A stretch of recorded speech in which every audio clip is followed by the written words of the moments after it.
I am beginning to read again from the Divine Iliad 1 by Walter Russell.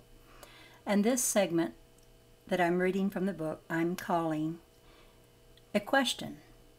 Does God know grief or anger or hatred or judgment? And that is the question that will be answered through the reading of this portion of this book. And again, I want to tell you that over in the description bar, I will put the playlist for the entire book, reading of the Divine Iliad 1. And now I begin. One cannot sin against God. God's universe of love is balanced. Man cannot upset God's balance. He can but upset his own. He can create agony for himself or his fellow man by sinning against himself or his fellow man. But he cannot create agony for the God of love. God's mind is eternally ecstatic. His light is forever in equilibrium, at rest. God's creation is perfect. To the God mind, all stages of the working of creation are always perfect, no matter how unbalanced or unrhythmic is the interchange between any of the opposites of creating things. That unbalance in them is balanced in God, just as the unbalance of the lever is balanced in its fulcrum. In this respect, I again quote from the Divine Iliad. All men will come to me in due time, but theirs is the agony of awaiting. That means the agony is man's alone, for man is manifesting God's ideal of cause and effect in his creation by unbalanced actions as well as by balanced ones. For that reason, man's prayers to God should be to ask for knowledge and wisdom to manifest God worthily, in order that his thinking and his acting shall have the balance of the light in them.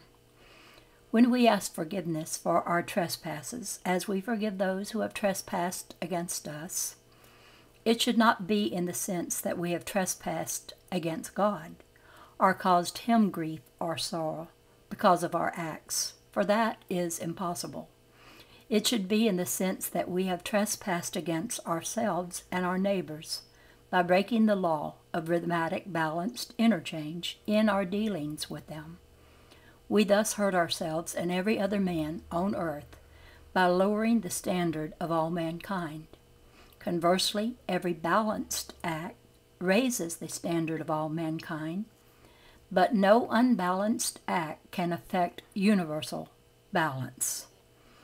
From the Creator's point of view, it is cause and effect working perfectly in accordance with universal law. Many of man's prayers ask God to violate universal law in order that man may escape the hurt brought on by his own unbalanced acts. All through the war, such prayers arose from every home and pulpit, asking the balance of peace and love to arise from conditions of unbalance made by man himself. Many even blame God for their own actions. How often we have heard people say, "If there is a God of love, why does he permit such suffering in the world?"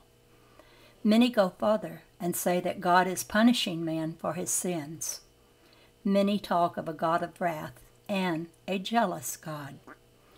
Such misconceptions of God and creation arise from a complete misunderstanding of the quality of love which the Creator has for his creation. This misunderstanding must be clarified. Man must know the attitude of God toward his creation. Also, he must know creation's processes. Creation is the imaged effect of a real cause. The cause is the desire of God to express his balanced, formless, changeless ideal by dividing his ideal into many parts, giving it many imaged forms, and setting those forms in motion to express the ideal of sequences of changing events. Motion and effect only seem. They have no reality.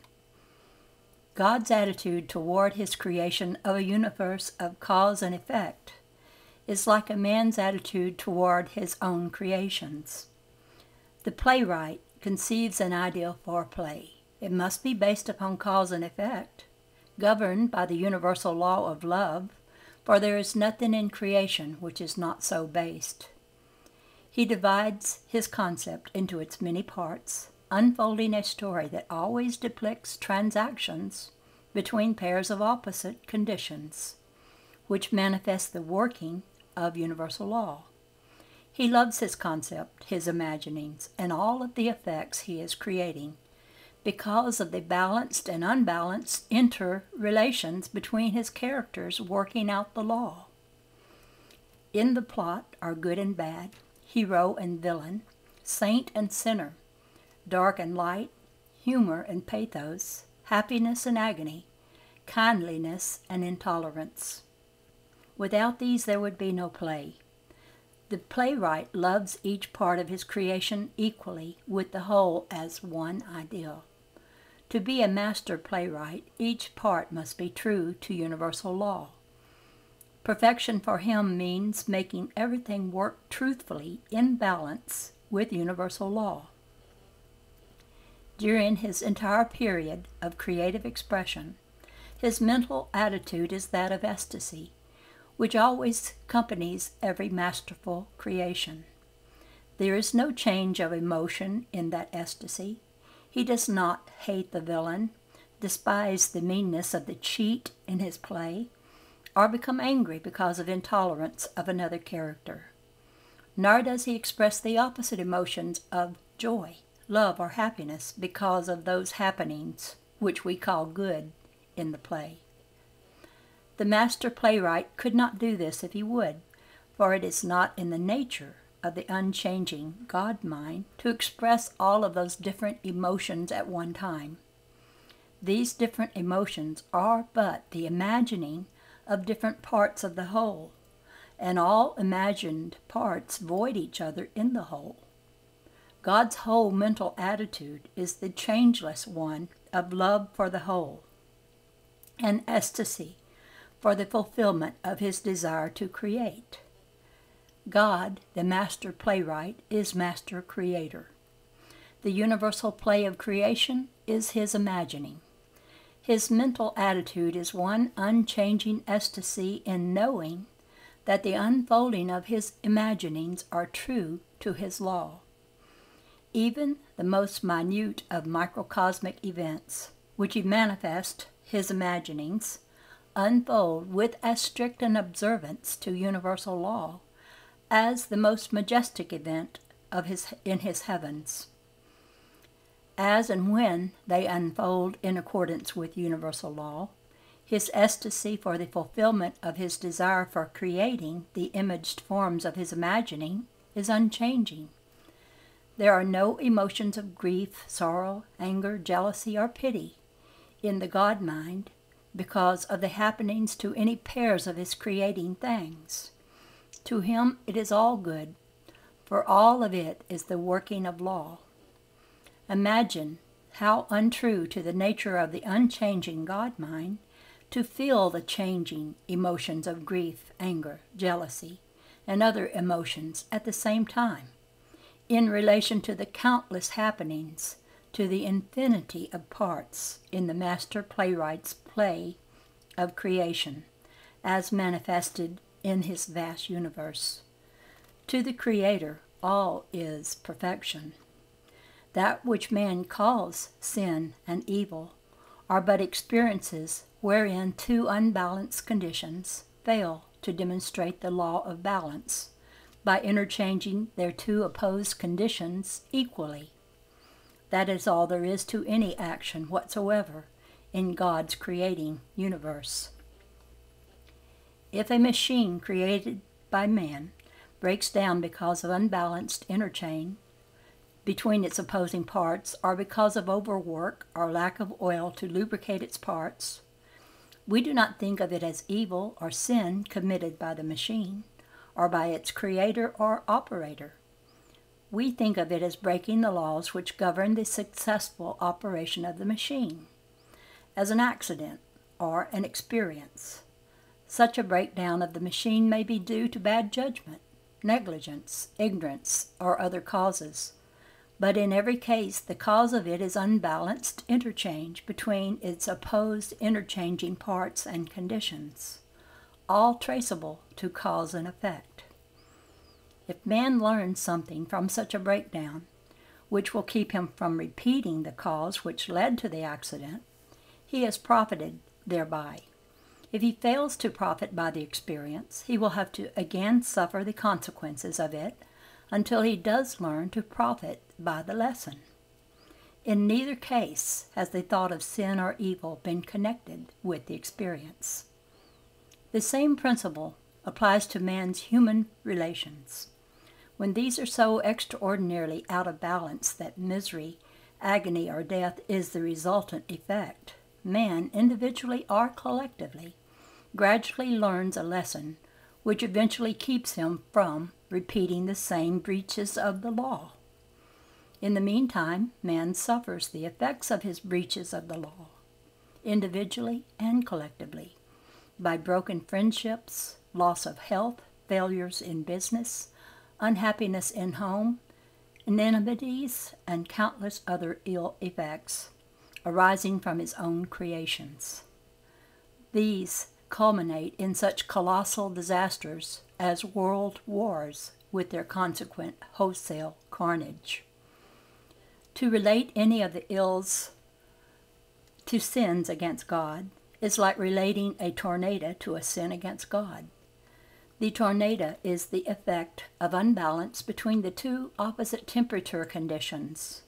One condition is attempting to gain supremacy over the other by outbalancing the other.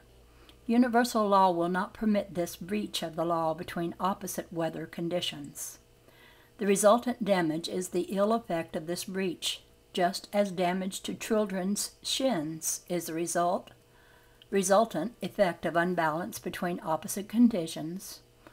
When two children play in seesaw, break the law of rhythmic balanced interchange while manifesting the law of balance in play in that game.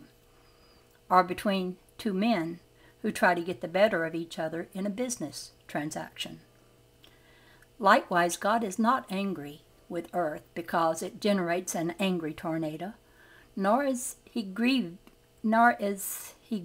or sorrowful because of the damage which earth perpetuates upon itself.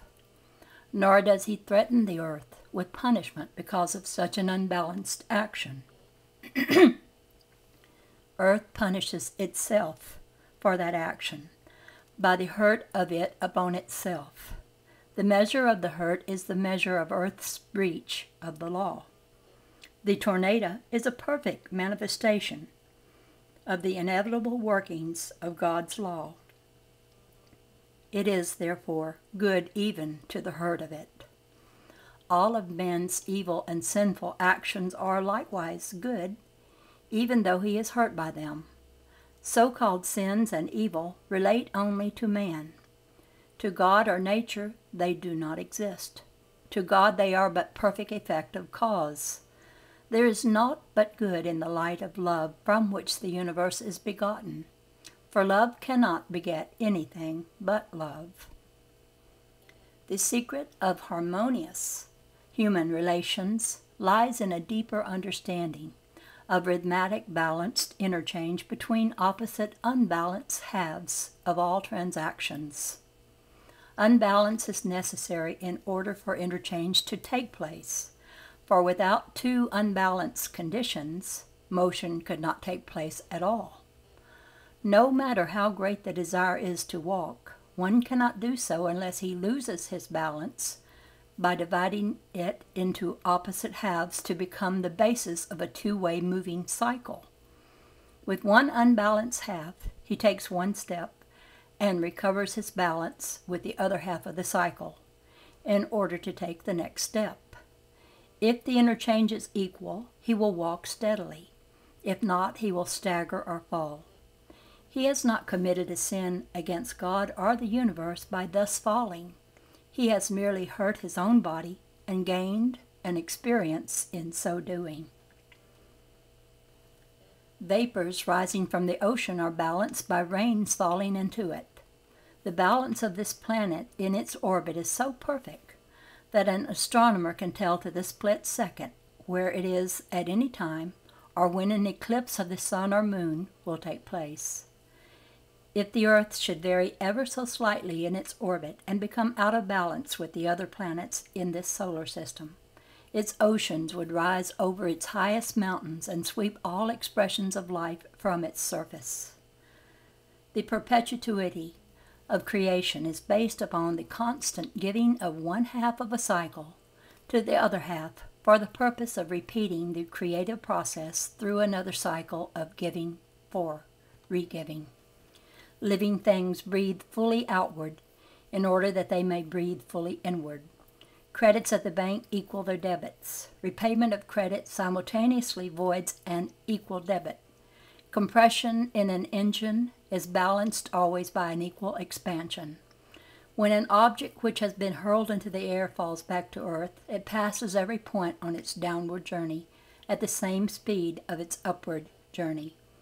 Human happiness can come only by obeying nature's law of giving in order that the other half of any transaction may equally re-give. The greater one's comprehension of the universal law of love, the greater is one's ability to obey it.